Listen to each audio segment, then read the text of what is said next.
What you're looking at is not a submarine, not a rock formation, not a reef. It's an animal, and it's breathing.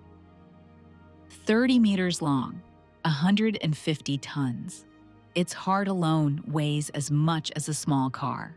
And it survives by eating creatures smaller than your finger. The blue whale is the largest animal to have ever existed on this planet. Bigger than any dinosaur, bigger than anything in the fossil record. But here's the strange part. For most of whale evolutionary history, they were completely unremarkable in size. So what happened? Why are whales so big? And why weren't they always? The answer begins somewhere unexpected: the polar ice sheets.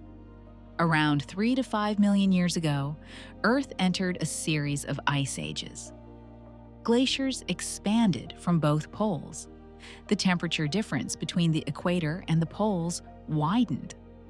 That created stronger trade winds, and those winds pumped cold, nutrient-rich water from the ocean floor up to the surface, a process called upwelling. The result? Enormous swarms of krill formed in polar seas, especially during summer, dense enough to turn the water pink. And whales already possess the perfect evolutionary tool to exploit this: baleen plates, giant filters that had replaced their teeth. Here's the critical insight: bigger bodies filter more efficiently. A larger whale can lunge into a krill swarm with a bigger mouth, take in more volume, and spend less energy per calorie gain. The feedback loop began, and it didn't stop for millions of years. This is what makes the timeline so striking. Baleen plates evolved roughly 20 million years ago, but gigantism? That only arrived 3 to 5 million years ago. The food supply existed for 15 million years, but it took the ice ages to concentrate it into super dense patches before being enormous actually paid off. But why couldn't something this large evolve on land? Physics steps in. On land, a skeleton must bear an animal's full weight. A 150-ton creature on dry ground would be crushed by itself. No bone structure could hold. But underwater, buoyancy nearly cancels gravity. Whales don't need heavy bones. The ocean is their skeleton. And once that constraint was removed, large bodies started delivering compounding advantages.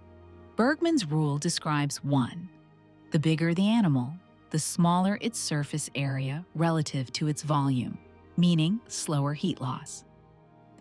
In the freezing polar ocean, that's the difference between surviving and not. A large body also enables long-distance migration, from polar feeding grounds in summer to warm tropical waters for calving in winter, a round trip that can exceed 16,000 kilometers. There's an interesting paradox. The largest animal on Earth survives on one of the smallest.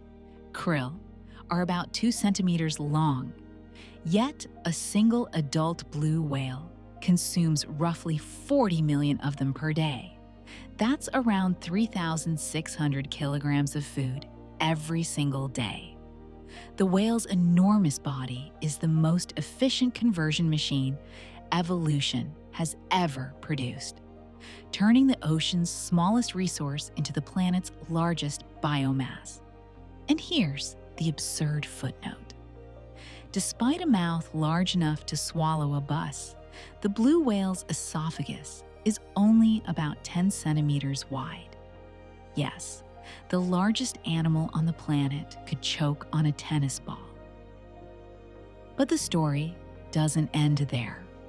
Whales aren't just the product of the ocean. They're part of what keeps the ocean running.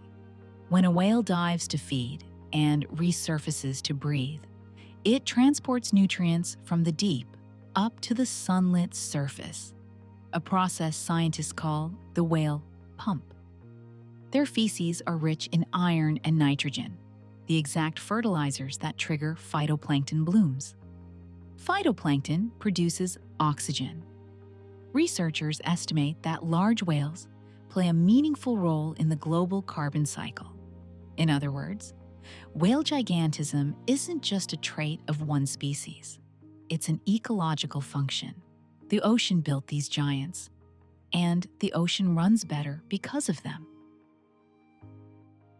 So why are whales so big? Because roughly 3 million years ago, this planet entered an ice age. The ocean reorganized, food concentrated, and evolution rewarded whoever was large enough to harvest it. The blue whale is not an anomaly. It is the perfect answer to a question the ocean has been asking for millions of years.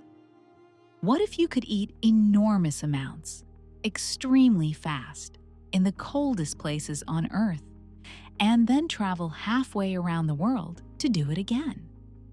The next time you see the shadow of a whale drifting beneath the surface, that vast, impossible silhouette, don't think strange. Think perfect.